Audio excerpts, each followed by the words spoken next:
स्वागत है आप सभी का UP triple S C ANM 9212 भर्ती में ज्वाइनिंग को लेकर के पिछले 3 दिन से मतलब परसों से हमारे पास आप सभी के मैसेज भी आ रहे हैं, कमेंट भी आ रहे हैं, जिसमें कभी 7 नवंबर की डेट आप लोगों के द्वारा बताई जाती है या फिर 6 नवंबर या फिर 5 नवंबर। 6 नवंबर को रविवार है, संडे भी है, तो आप लोग ये बता रहे हैं कि 5 या 6 या 7 नवंबर, सब लोग अलग अलग अपने हिसाब से तिथि बता रहे हैं कि इसी दिन जो है ज्वाइनिंग लेटर मिलने वाला है।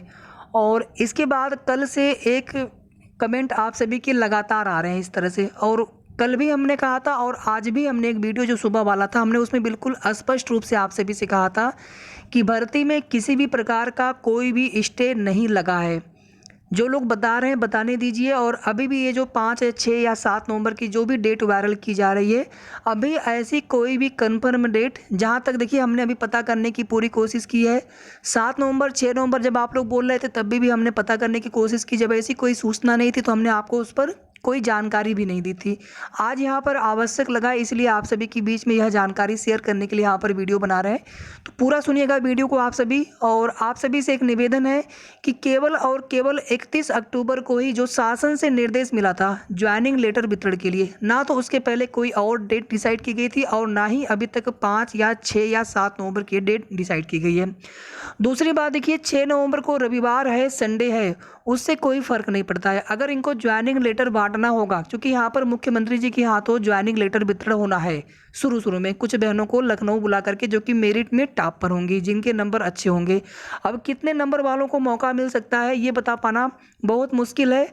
बस आप ये समझ लीजिए कि जिनके नंबर बहुत अच्छे होंगे, 70 75 80 उसके ऊपर नंबर होंगे, तो आप लोग उम्मीद कर सकते हैं कि आपको मौका मिल सकता है, आपको बुलाया जा सकता है। और जिनको भी बुलाया जाएगा आप उसके लिए बिल्कुल निश्चिंत रहिए, आपको सूचना मिल जाएगी।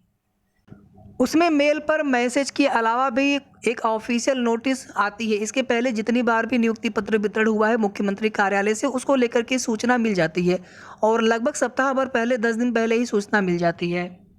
तो फिलहाल में 5 या फिर 6 या फिर 7 नवंबर को ज्वाइनिंग लेटर वितरण की अभी तक कोई भी ऑफिशियल सूचना नहीं मिली है।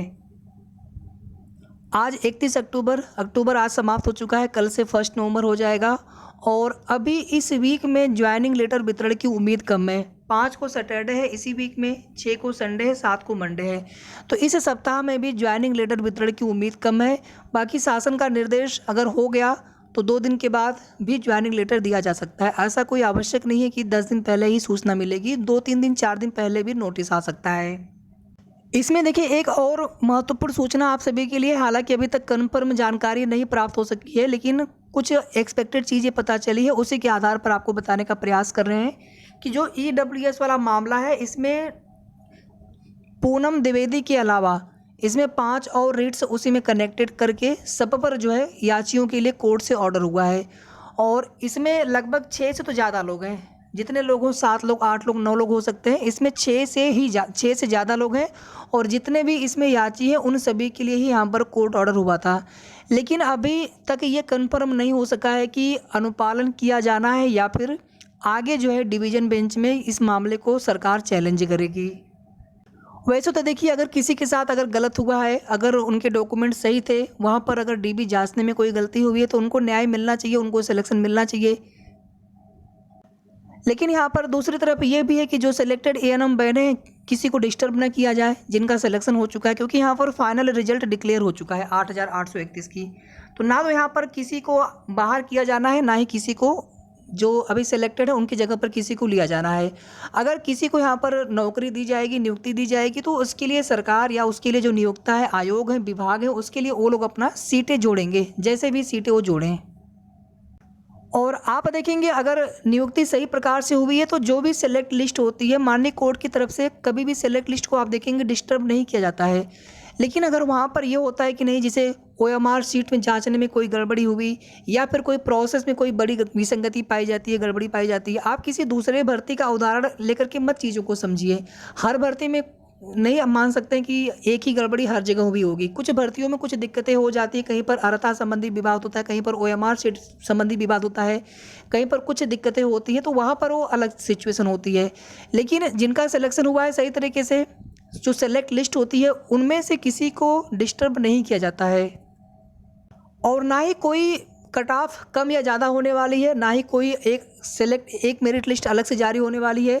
अगर यहाँ पर कुछ भी देखिए, मैं ये सब चीज़ें यहाँ पर कहना नहीं चाहता हूँ, फिर भी आप लोग लगातार पूछते हैं, बस मैं इतना ही कहना चाहता हूँ आप सभी से कि अगर ऐसा कुछ भी होता है तो पूरी जो सेलेक्ट लिस्ट है 8,831 पूरी ही सेलेक्ट लिस्ट वहाँ पर प्रभावित होती। लेकिन माननीय कोर्ट की तरफ से, न्यायालय की तरफ से जो कोर्ट ऑर्डर जारी हुआ है 5392 वाले रेट्स में, पूनम द्विवेदी वाले रेट्स में, उसमें किसी भी तरह की कोई भी जो सेलेक्ट लिस्ट है उस पर कोई भी प्रभाव नहीं है, ना ही किसी भी तरह की ज्वाइनिंग लेटर पर कोई रोक है, ना ही जो सेलेक्ट लिस्ट है उस पर किसी भी तरह की कोई भी ऐसा कोर्ट ऑर्डर उसमें है। केवल और केवल उसमें एक जानकारी दी गई थी कि अभी तक ज्वाइनिंग लेटर जो है भर्ती में अभी प्रोसेस में, अभी वितरण किया नहीं गया है। साथ ही साथ जो उसमें याची थे उनके दोबारा से EWS प्रमाण पत्र जारी करके उनको मेरिट सूची में शामिल करने के लिए बोला गया है कोर्ट की तरफ से। आगे जैसे कोई भी कन्फर्म सूचना मिलेगी, एक हमारे पास मैसेज आया था किसी का, उन्होंने कहा कि मुख्यमंत्री कार्यालय से उनको जानकारी मिली है कि भर्ती में स्टे लगा है। तो अब उनको क्या कह सकते हैं, ठीक है भैया, जहाँ से भी आपको जानकारी मिली हो वो आप जानिए। पहले वाला जो नियुक्ति पत्र वितरण समारोह होना था उसको लेकर के वहाँ पर समय मांगा गया था, और आप देखेंगे आयोग और विभाग में आज भी मीटिंग हुई थी।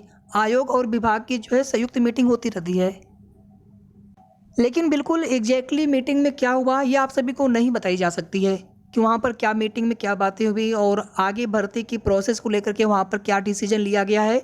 इसीलिए हम आपको यहाँ पर ये चीज़ नहीं बता पा रहे हैं कि जो अभी EWS वाला मामला है उसमें क्या किया जाना है। उसमें उनका माननीय कोर्ट का अनुपालन किया जाएगा, उन याचियों को सेलेक्ट लिस्ट में शामिल किया जाएगा, और किया जाएगा तो किस प्रकार से किया जाएगा, या फिर इस मामले को हाई कोर्ट की डिवीज़न बेंच में चैलेंज किया जाएगा।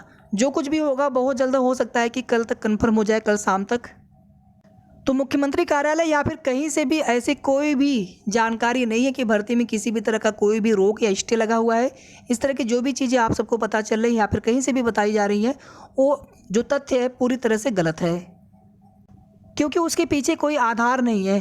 कोर्ट की तरफ से ऐसा कोई आदेश पारित हुआ नहीं है, ना ही किसी भी तरह के और ऐसे कोई मामले हैं। तो फिर किस आधार पर ये चीज़ें यहाँ पर बताई जा रही है।